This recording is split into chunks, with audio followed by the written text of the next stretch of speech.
Hello students, today we are going to do a rapid revision of business environment chapter number 3rd. So let's start. Business environment. बेटा ये सारी tricks हैं.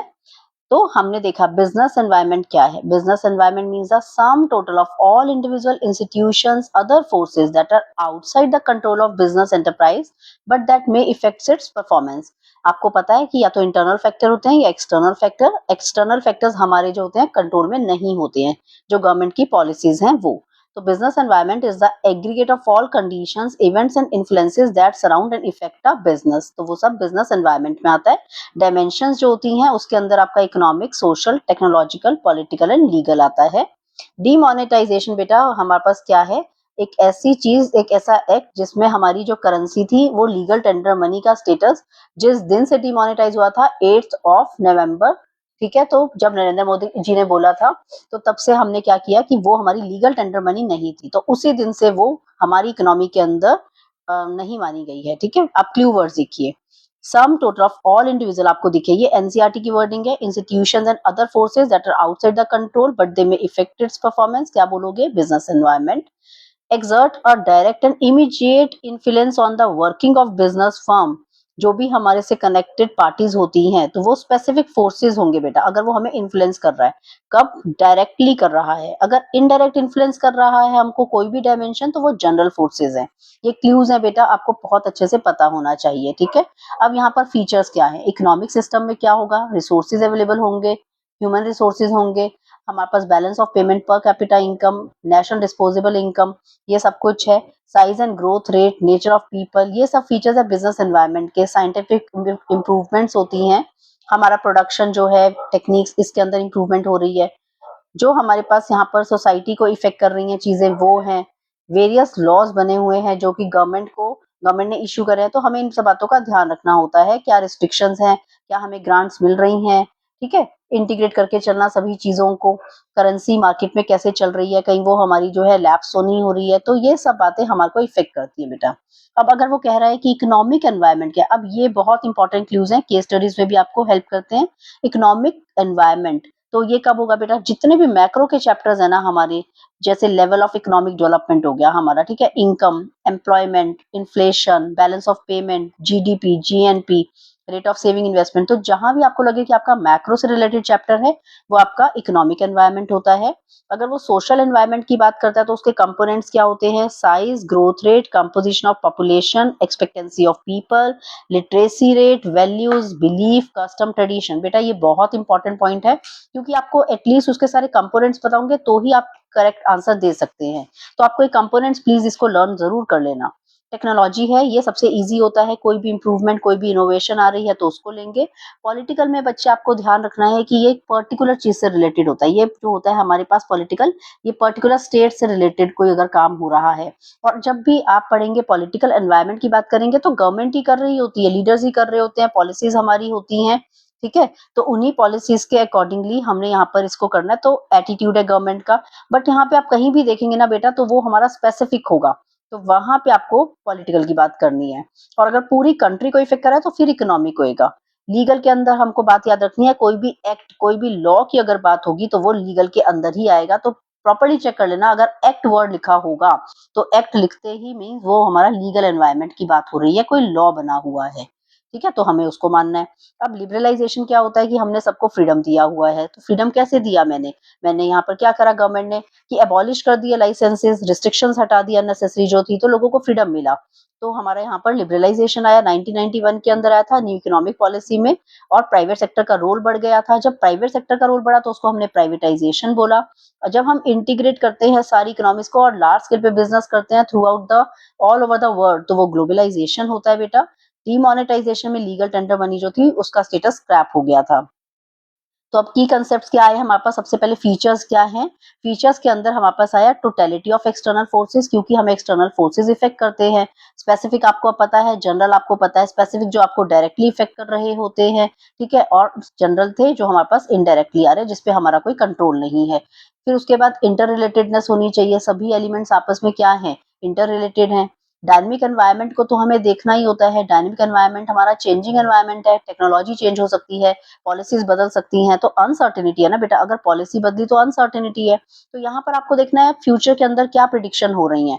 जरूरी नहीं है कि जो हमने सोचा है वो हमेशा ठीक ही होगा, ठीक है। कॉम्प्लेक्सिटी, अब ये बहुत इंपॉर्टेंट है, कई बार बच्चों को लगता है अनसर्टेनिटी है, डायनेमिक है, कॉम्प्लेक्सिटी है। अब ये तीनों बातें एक जैसी लगती हैं, बट आपको याद रखना है कि डायनेमिक के अंदर आपने चेंजिंग देखनी है कि किस वे में हो रही है। अनसर्टेनिटी के अंदर क्या है कि आप प्रिडिक्ट नहीं कर पा रहे हैं। और कॉम्प्लेक्सिटी क्यों है, क्योंकि कहता है कि ये बहुत मुश्किल होता है स्पेसिफिक और जनरल फोर्सेस को प्रॉपर्ली चेक करना, तो क्योंकि वो आपस में इंटर रिलेटेड है और क्योंकि इसमें डायनेमिक एनवायरनमेंट की बात है। मतलब आप ये देखना कि अगर बेटा दो फीचर्स इकट्ठे आपको दिख रहे हो ना, तो वो कॉम्प्लेक्स नेचर के अंदर की बात होती है। रिलेटिव कंसेप्ट क्यों है, बिकॉज कंट्री टू कंट्री ये डिफर हो सकता है, तो जहां कंपैरिजन होगा वहां पर ये बात कर सकते हैं आप। अब इंपॉर्टेंस क्या है, सबसे पहले आइडेंटिफाई करिए कि आपके बिजनेस के लिए क्या एडवांटेज है। फर्स्ट मूवर एडवांटेज आपने देख ली, जो बंदा कंपटीशन में सबसे आगे रहेगा, जिसने वो चीज सोच ली, तो वो क्या करेगा, वो compete कर जाएगा। उसने पहले ही आइडेंटिफाई कर लिया कि क्या थ्रेट्स है, क्या वार्निंग सिग्नल्स है, एआई के क्या प्रोज एंड कॉन्स हैं, और उसने एक्शन भी ले लिया टाइमली, तो वो सबसे आगे रहेगा। ये इसकी इंपॉर्टेंस है। अगर मैंने एनवायरनमेंट को प्रॉपर्ली स्टडी कर लिया, तो मैं अपने रिसोर्सेज को क्या करूंगी, बहुत अच्छे से यूटिलाइज कर लूंगी, कोप अप कर लूंगी रैपिड चेंजेस के थ्रू भी। मेरे को प्लानिंग करने में ये चीजें बहुत हेल्पफुल होती हैं, और इससे क्या होगा, ओवरऑल हमारी परफॉर्मेंस अच्छी होगी, हम गोल्स को अचीव कर सकेंगे। अब कौन से फैक्टर्स हैं बेटा जो कि जनरल एनवायरनमेंट को इफेक्ट करते हैं। सबसे पहले इकोनॉमिक एनवायरनमेंट, मैंने आपको बताया कि मैक्रो के कंसेप्ट्स आ जाएंगे, तो डिस्पोजेबल इनकम, जीडीपी, जीएनपी, ये सब बातें। सोशल के अंदर tradition, value, social trends, social expectations की बात करेंगे। टेक्नोलॉजी में हमने टेक्नोलॉजी की बात करनी है, इंप्रूवमेंट और इनोवेशंस की बात करनी है। पॉलिटिकल के अंदर अपने ने general stability and peace in the country की बात करनी है, स्पेसिफिक बात करनी है, गवर्नमेंट की बात करनी है कि पर्टिकुलर गवर्नमेंट ने क्या करा है। लीगल के अंदर अपने को एक्ट की बात का ध्यान रखना है, वो एक्ट हमारा किसने इशू करा, स्पेसिफिकली करा है या लॉन्ग टर्म के लिए करा है, तो अगर एक्ट वर्ड है तो लीगल है। अब कहता है नेक्स्ट टॉपिक क्या है बेटा कि कॉन्स्टिट्यूएंट्स ऑफ इकोनॉमिक एनवायरनमेंट कैसे, कहता है जैसे इंडिपेंडेंस के टाइम पे अगर इंडियन इकोनॉमी एग्रीगेरियन थी, तो ये हमारी पूरी इकोनॉमी थी ना, तो इकोनॉमिक कंसेप्ट है।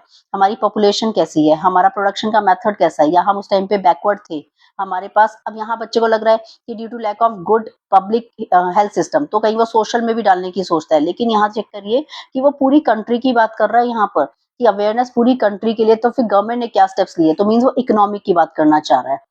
की एस्पेक्ट्स कौन से हैं बेटा, to foster the rate of economic development of the country by reducing the level of unemployment, ये हमारा कंसर्न है। तो मैं कोई ना कोई पॉलिसी लेके आ रही हूँ सेल्फ सफिशिएंसी के लिए, इनइक्वालिटीज को रिमूव करने के लिए, सोशलिस्टिक पैटर्न को भी हमने चेक करा सोसाइटी के, ताकि हम इक्वालिटी लेकर आ सकें। ठीक है, तो ये सब हमने सॉल्यूशंस दिए। अब बेटा न्यू इंडस्ट्रियल पॉलिसी, अब ये पेपर में ध्यान रखना कि न्यू इंडस्ट्रियल पॉलिसी है कि न्यू इकोनॉमिक पॉलिसी है। अगर इंडस्ट्रियल पॉलिसी है तो आपको 1956 वाली वो बतानी होती है कि नंबर ऑफ इंडस्ट्रीज जो हैं कंपल्सरी लाइसेंसिंग के अंदर अब वो कम कर दी गई हैं। पब्लिक सेक्टर जो है वहां से हमने पैसा विड्रॉ करा, डिसइन्वेस्टमेंट करा, फॉरेन कंट्रीज के अंदर लगाया, और लिबरलाइजेशन लाकर अब हमने उनको क्या करा है, 100% एफडीआई भी हमने अलाउ कर रखी है। टेक्नोलॉजिकल डेवलपमेंट हम कर रहे हैं। FIPB मोस्ट इंपॉर्टेंट है, फॉरेन इन्वेस्टमेंट प्रमोशन बोर्ड, ये एस्टेब्लिश करा गया क्यों, ताकि प्रमोट कर सके फॉरेन इन्वेस्टमेंट्स को। तो ये सारी पॉलिसीज इंडस्ट्री से रिलेटेड है बेटा, यहाँ पर हमने इंडस्ट्रियल पॉलिसी पढ़ी है। अब ये new economic policy 1991 means LPG की बात कर रहा है, तो फ्रीडम दिया हमने, एबॉलिश कर दिया हमने यहाँ पर लाइसेंस, फ्रीडम दिया कि आप अपना बिजनेस किसी भी लेवल पे कर सकते हैं, लार्ज स्केल पे कर सकते हैं, रिस्ट्रिक्शंस हटाई हमने, प्राइजेस को फिक्स करने के हमने फ्रीडम दिया। ठीक है, टैक्स को हमने कंपैरेटिवली कम करा, प्रोसीजर्स को सिंप्लीफाई करा, एफडीआई को बढ़ा दिया। तो इससे क्या फायदा होएगा इससे हमारे को ये फायदा ना बेटा कि लोग इंटरेस्ट दिखाएंगे हमारी कंट्री के अंदर। ठीक है, फिर उसके बाद प्राइवेटाइजेशन आया, प्राइवेट सेक्टर को हमने इंप्रूव करा, उसका हमने रोल जो था उसको इंप्रूव करा, एफिशिएंसी हमारी बढ़ गई, डिसइन्वेस्टमेंट हमने पब्लिक सेक्टर से करा। इम्पैक्ट क्या है गवर्नमेंट पॉलिसी का, चेंजेस क्या क्या है, क्या था, कंपटीशन जो था हमारा वो बढ़ा, टेक्नोलॉजी अपग्रेड हुआ, ग्लोबलाइजेशन भी आया हमारे पास, और हमारी कंज्यूमर की नीड और प्रेफरेंसेस जो थी उसको हमने इंपॉर्टेंस दी। अब ग्लोबलाइजेशन क्या होता है, जब हम all over the world trade करते हैं, ठीक है, हमने सारी की सारी इकोनॉमीज को इंटीग्रेट करा।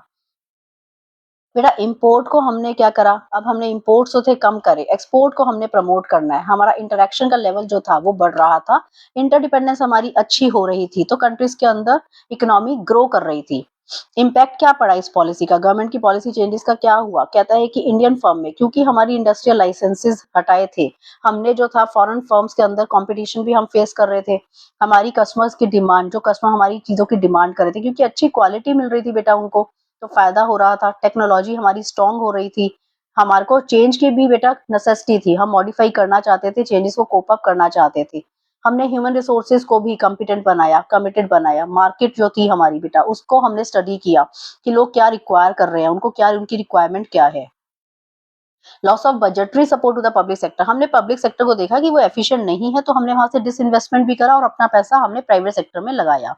अब मैनेजरियल रिस्पॉन्सेज क्या थे, कहता है आपने एक्विजिशन किया, डाइवर्सिफिकेशन करा, ब्रांड बिल्ड करी, आपने इनोवेशंस करी, आपने कस्टमर ओरिएंटेड अपनी अप्रोच को रखा, टेक्नोलॉजिकल अपने डेवलपमेंट करी है और लेबर रिलेशंस भी आपने बेटर करे। अब मोदी जी जब लेकर आए थे, ऑब्जेक्टिव क्या था डिमोनेटाइजेशन लाने का, कि करप्शन को कम किया जा सके, कर्टेल किया जा सके आपका फेक मनी को। आपने फंडिंग जो थी आपने देखी है मूवी अब तो आपको ज्यादा क्लियर ही है कि इलीगल एक्टिविटीज को रिस्ट्रेन करने के लिए और ब्लैक मनी को अपनी कंट्री से हटाने के लिए हम डिमोनेटाइजेशन लेकर आए थे। हमारा इफेक्टिव टैक्स सिस्टम था, ट्रांसपेरेंट हो रहा था, हम टैक्स को इवेट करने वाले लोगों को पकड़ना चाहते थे, हम ये चाहते थे कि हमारी प्रॉपर सेविंग्स जो है वो फॉर्मल वे के अंदर यूज हो रही हैं कि नहीं हो रही हैं। हम अपनी सेविंग्स को बैंक डिपॉजिट्स में बढ़ाना चाहते थे और हम कैशलेस इकोनॉमी बनाना चाहते थे। तो ये अपने को फीचर्स इसके बेटा पता होने चाहिए सीयूईटी में, तो वो पूछेगा कि कौन सा फीचर नहीं है या कौन सा इनमें से फीचर है, तो इसलिए अब ये आपने हमने कर लिया कि ब्रांड बिल्डिंग और हम ये करना चाहते थे। नाउ बेटा don't forget to subscribe and hit the bell icon please. और नेक्स्ट वीडियो के अंदर हम फिर से रैपिड रिवीजन करेंगे नेक्स्ट चैप्टर की, तो बीएसटी हम क्विक रिवीजन करते जाएंगे। शॉर्ट आपके टेस्ट जो होंगे आपको मेरे चैनल पे मिलते रहेंगे, आप वहां से अपनी नॉलेज को चेक करिए और आपको जैसे ही आपका पेपर हो जाता है आप मुझको कमेंट बॉक्स में दीजिए, मैं आपको आंसर की पीडीएफ साथ के साथ भेजती जाऊंगी। तो आप अपने आप को रिव्यू भी करते रहिए बेटा। Take care, bye.